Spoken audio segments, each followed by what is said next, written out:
대리권이 존재하느냐 안 하느냐 하는 것은 상대방이 입증을 하는 것이에요. 아시겠죠? 자, 이번 대리권의 발생 원인이라고 되어 있나요?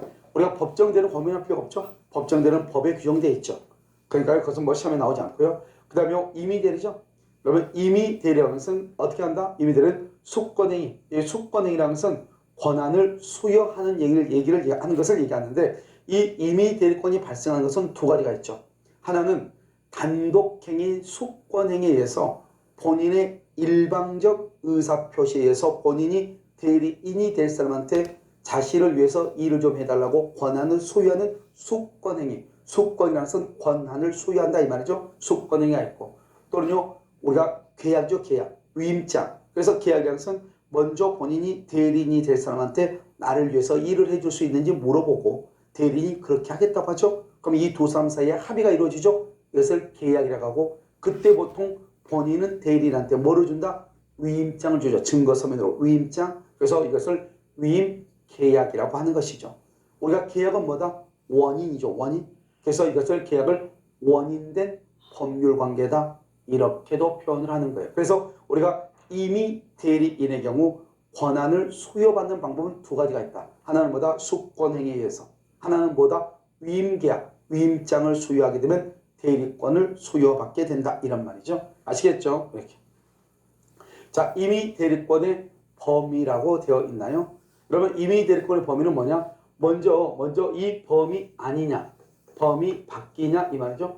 범위 아니면 누가 책임진다? 본인이 책임지고, 범위 바뀌면 누가 책임진다? 그것은 대리인이 책임이죠. 그래서 우리가 대리권의 범위를 따지는 것은 어느 범위까지 본인이 책임을 질 것인가 이런 말이죠. 그래서 이것은 이제 보는데, 대리권의 범위라는 것은 일단 대리권의 범위가 분명하다 이 말이죠.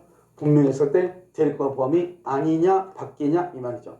대리권의 범위 안은 기본적으로 두 가지, 매매계약 체결의 대리권하고 그 다음에 매매계약 체결과 이행에 대한 포괄수권, 포괄적 대리권을 준 경우가 있고, 대리권의 범위 바뀌다? 그러면 이것은 극과 극이 되면 극과 극이다. 한번 볼까요? 매매계약 체결의 대리권을 줬어. 체결, 예금을 좀 하고 와라. 또는요 매수를 좀 하고 와라. 매수, 집 좀 하나 사와라 이 말이죠. 그 다음에 또 영수, 내가 돈을 빌려준 거 돈 좀 받아와라 이 말이죠. 알겠죠? 이런 대리권을 줬다 이 말이죠. 자, 보시면 대리권의 범위 안은 체결의 대리권을 줬으면 이 대리는 계약만 체결하는 것이 아니고 계약금이나 또는요 중도금이나 또는 잔금 같은 것을 말할 수 있다. 수령할 수 있어. 이게 문제예요.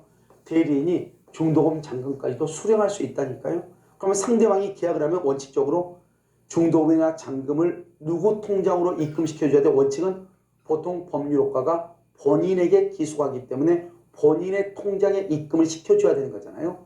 그런데 이 상대방이요, 그 계약금이나 잔금을, 중도금이나 잔금을 대리인 통장에 입금했다 이 말이죠. 그럼 어떻게 돼? 그래도 괜찮다는 거예요.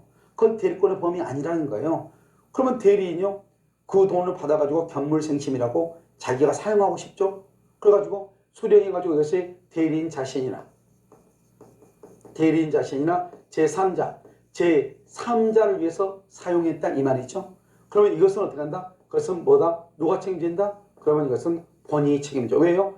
우리가 이것을 뭐란다? 대리권 남용이라고 얘기하거든요. 대리권 남용. 이 대리권 남용이라고 하는 것은 가장 중요한 키워드가 뭐냐? 대리권의 범위 안에 들어와야 돼. 대리권의 범위 안에 들어오면 무조건 본인이 책임진다 그랬죠? 그래서 대리인이 상대방과 계약을 체결하고 수령한 것을 본인한테 돌려줘야 되는데, 본인한테 돌려주지 않고 자기 자신이 사용을 하죠. 자기 자신이. 그걸 대리권의 남용이라고 하고, 대리권의 남용은 대리권의 범위 안에서 이루어지기 때문에 원칙적으로 본인이 책임을 지는 거예요. 알겠죠? 그런데요, 이 대리권을 남용한다고 하는 사실을 상대방이 뭐랬거나, 상대방이 그 사실을 알았거나 알 수 있었다. 그러면 알았거나 알 수 있었다. 이게 바로 107조 1항 단서를 유추 적용해서 본인은 책임을 진다 안 진다? 안 질 뿐이다 이 말이죠. 이런 경우에만. 그래서 원칙적으로 대리권의 남용이 있다. 그러면 누가 책임진다? 본인이 책임을 진다. 왜다? 대리권의 남용은 대리권의 범위 안에서 이루어지기 때문에. 그럼 언제나 본인이 책임을 지는 것인가? 그렇지 않다. 상대방이 대리권 남용 사실을 알았거나 알 수 있었을 때는 민법 107조 제1항 비진입 표시를 유추 적용해서 본인이 책임지지 아니할 수 있다. 그래서 우리가 비진입 표시에 관한 규정은 대리권 남용에도 유추 적용된다. 이 말이 중요한 것이죠. 무슨 말인지 알겠죠? 그 다음에 매매계약 체결뿐만 아니라 이행까지 하고 가라 이 말이죠. 그러면 이거 뭐다? 잔금 지급기일, 잔금 지급 기일을 말 수 있다. 연기해 줄 수 있다. 이게 중요하죠. 그럼 극과 극을 한번 봐봐. 극과 극. 체결을 하고 했더니 가서 계약을 해지하면 안 되잖아요. 계약 체결은 중도금이나 잔금을 수령할 수는 있지만 해지는 할 수는 없다. 예금이죠. 예금을 하고 오라겠죠. 예금을 담보로 대출을 받거나 그것을 처분하고 오면 된다 안 된다? 안 된다. 이런 말이죠. 매수죠. 매수. 집을 하나 사오라 했더니 사온 집을 다시 그것을 처분하고 왔다? 그러면 안 된다 이 말이죠. 내가 빌려준 돈 준다가니 좀 받아와라. 영수. 그랬더니 일부를 면제하고 왔다 이 말이죠. 이런 것은 안 된다 이 말이죠. 그러니까 이렇게 대리권을 줬는데 대리인이 이 짓을 하고 왔다 이 말이죠. 그것은 안 된다. 이런 것들 여러분요. 극과 극이죠. 여기서 금방 한 번만 딱 들어오면 무슨 말인지 금방 할 수 있어요. 아시겠죠? 그럼 한번 내용을 한번 볼까요? 자, 수권 범위에 포함되는 것. 가장 중요한 것은 여러분요. 기억, 니은하고 디귿이죠. 알겠죠? 이 두 가지인데 먼저 임의 대리권이죠. 여러분 임의 대리권은 대리는 내가 상대방한테 의사를 표시하면 능동 대리죠. 상대방이 말한 것을 내가 받아야 되겠죠. 대리인도. 그것을 수동 대리라고 한단 말이죠. 그렇기 때문에 임의 대리권에는 수령 대리권을 포함한다. 이렇게 얘기해요. 그 다음에 2번은요. 부동산 매매계약을 체결하죠. 체결을 할 때는 중도금이나 잔금을 말 수 있다. 수령할 수 있다. 방금 이게 가장 중요하다고 그랬죠. 시험이 잘 나오고요. 체결과 이행이죠. 이행까지 와라. 그러면 뭐죠? 이행에 대해서 포괄수권. 등기까지 해주고 와라 이 말이죠. 그럼 등기까지 해주려면 어떻게 해야 돼요? 잔금 지급기를 연기해야 돼. 잔대금 지급기를 연기를 해줄 수 있다. 이런 말이죠.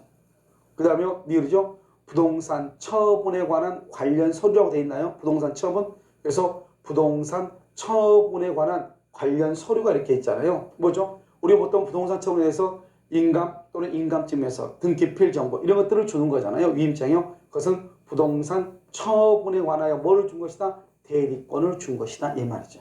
알죠? 그런데 이것은 우리가 가장 중요한 것은 니은하고 디귿이 매번 시험에 나온다. 매번 이것을 알고 있어야 되고요. 수권 범위에 포함되지 않는 거죠. 포함되지 않는 것들은 뭐가 있느냐 이 말이죠. 뭐다 우리가 항상 어떻게 포함하면 된다? 극과 극이다. 이렇게 보시면 되죠. 극과 극이다. 여기요. 영수 돈 좀 받아와라. 그랬더니 막아서 면제. 그러면 안 된다 이 말이죠. 키워드가 중요해. 그 다음에 여기요. 체결. 체결하러 오거라 했는데 계약을 체결하러 오라 했더니 해지한다? 그러면 돼? 안 돼? 안 되죠. 우리가 방금 얘기했죠.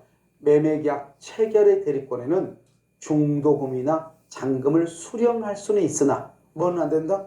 그것은 해제는 안 된다. 이런 말이죠. 그 다음에 디귿. 예금이죠. 예금. 예금을 좀 하고라 했더니 예금을 담보로 뭐라고 할까? 대출이나 처분을 하면 된다 안 된다? 안 된다. 입찰. 경매 입찰이죠. 입찰이라는 것은 뭐다? 부동산 경매죠. 경매를 좀 봐오라 했더니 경락받은 물건에 대해서 취하를 했다. 취하. 이러면 취한다는 것은 경매 신청을 취하했다 이 말이죠. 경매를 보지 않겠다 이 말이잖아요. 된다 안 된다? 안 된다 이 말이죠. 극과 극이죠. 그럼 매수. 집 하나 사오라고 했어. 사와라. 그랬더니 산 집을 다시 팔았어. 팔고 왔어. 그것을 처분이다. 이렇게 얘기하는 것이죠. 이런 것들은 극과 극이니까 이걸 키워드를 가지고 보면 금방 알 수 있죠. 아주 간단하죠. 자, 그럼 3번은요. 수권행위로 대리권의 범위를 알 수 없을 때. 이제 118조인데요. 이 말은 무슨 말이냐? 무엇을 하고 나갔는지 알 수 없다 이 말이죠. 그러면 여기 보존행위죠. 보존행위는 본인의 승낙 없이도 가능한데 그게 바로 뭐다? 가옥을 수선하거나 여기 미등기에 대해서 보존행위라거나 부패한 음식물을 뭘 해야 돼? 매각, 처분해야 되죠. 그 다음에 소멸시효. 소멸되는 것을 어떻게 해야 돼요? 중단을 시켜야 되겠죠. 이런 것은 언제든지 할 수 있다. 그런데 니은이 중요하죠. 성질이 변하지 않는 범위에서 이용계량인데 이용계량 여기서 중요한 것은 예금. 은행의 예금을 찾아서 그러면 은행 예금은 뭐죠? 권리죠. 권리. 찾으면 뭐가 된다? 돈이니까 물건이 되는 거죠. 그래서 이 권리가 물건으로 바뀌니까 성질이 변했다고 하는 거예요. 그래서 찾아서 개인에게 대여하거나 또는 주식을 사거나 또는 형질 변경이죠. 형질 변경 뭐죠? 예를 들어서 농지 있죠. 논 있죠. 논은 답이잖아요. 이 논을요. 대지로 형질 변경 이런 것은 허용되지 아니한다 이런 말이죠. 아시겠죠? 그래서 그럼요. 특히 여기요. 성질이 변하지 않아야 된다. 예금을 찾아서 대여한다. 주식을 산다. 그런 것은 허용되지 않는 것이고 보존행위라는 것은 본인의 승낙 없이도 내 마음대로 할 수 있다 이런 말이죠. 그럼 여기까지가 뭐냐? 대리권의 범위에 관한 것이고요. 이제 우리가 다음 시간에는 자기계약 쌍방대리 금지, 예를 들어서 대리권 금대리행위의 제한이 있죠. 여기에 대해서 우리가 한번 살펴보도록 그렇게 하겠습니다. 감사합니다.